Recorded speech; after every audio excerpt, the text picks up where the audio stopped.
Oui, en fait, ce qui est important quand on s'intéresse à la communication interculturelle, c'est que c'est quelque chose d'ambigu. C'est très ambigu parce qu'on doit s'intéresser à l'autre en tant qu'autre, mais aussi en tant que même. Et donc, il y a un problème qui se pose, comment on va pouvoir respecter l'autre en se respectant soi-même, s'intéresser à la relation plutôt que s'intéresser à soi ou tout simplement à l'autre. Donc il y a un problème fondamental qui est complexe, là, qui est très intéressant et important. Et la plupart des gens qui travaillent dans des situations interculturelles, qu'est-ce qu'ils font? Eh bien, ils disent, enfin pas la plupart des gens en fait, parce qu'il y en a qui s'en aperçoivent même pas, ils estiment qu'ils peuvent communiquer n'importe où, ou bien ils jugent sans s'apercevoir qu'ils jugent. Mais il y en a aussi qui disent, ah mais ce qui est important, c'est l'ouverture d'esprit. Seulement ils oublient que l'ouverture d'esprit, c'est quelque chose qu'ils évaluent eux-mêmes.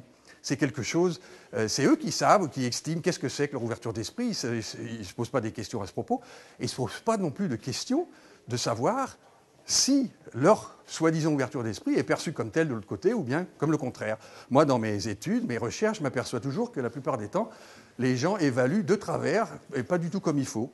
Alors on se retrouve dans des situations extrêmement cocasses et des fois très désagréables, bien entendu.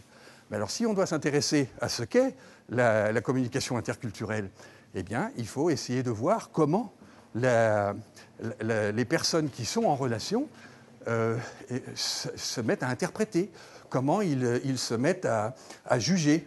Mais alors, une fois qu'on a regardé cela, qu'on a observé, d'abord, pour le faire, il faut... il est en train de se payer la porte. C'est pas grave.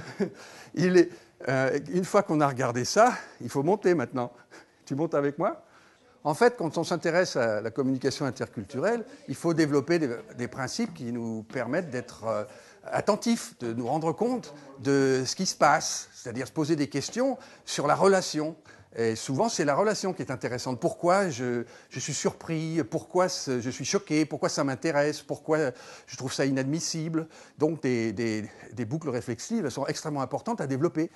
Mais une fois qu'on s'intéresse à ça, il faut essayer de voir pourquoi c'est effectivement important de donner la priorité à la relation de compréhension.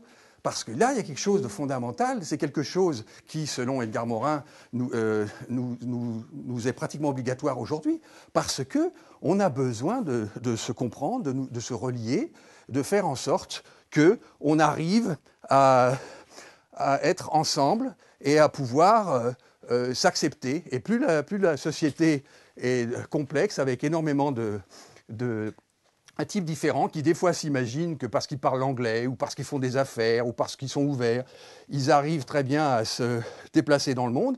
Mais en même temps, on assiste à un développement, pas uniquement parmi les gens qui ne réfléchissent pas très souvent, mais aussi parmi la plupart, pas la majorité, mais énormément de gens, d'une mentalité qui reste encore au fait que mon jugement, il est bon en soi, je n'ai pas besoin de me mettre à réfléchir de façon complexe à ce qui se passe quand je communique interculturellement. Voilà. Alors, c'est de cela que j'aimerais parler. Merci. Oui, et puis en fait, j'aimerais bien vous dire quand même que ça a été produit, ça a été réalisé par une petite unité que nous avons dans notre propre université, à l'université d'Odense au Danemark, Southern Denmark University.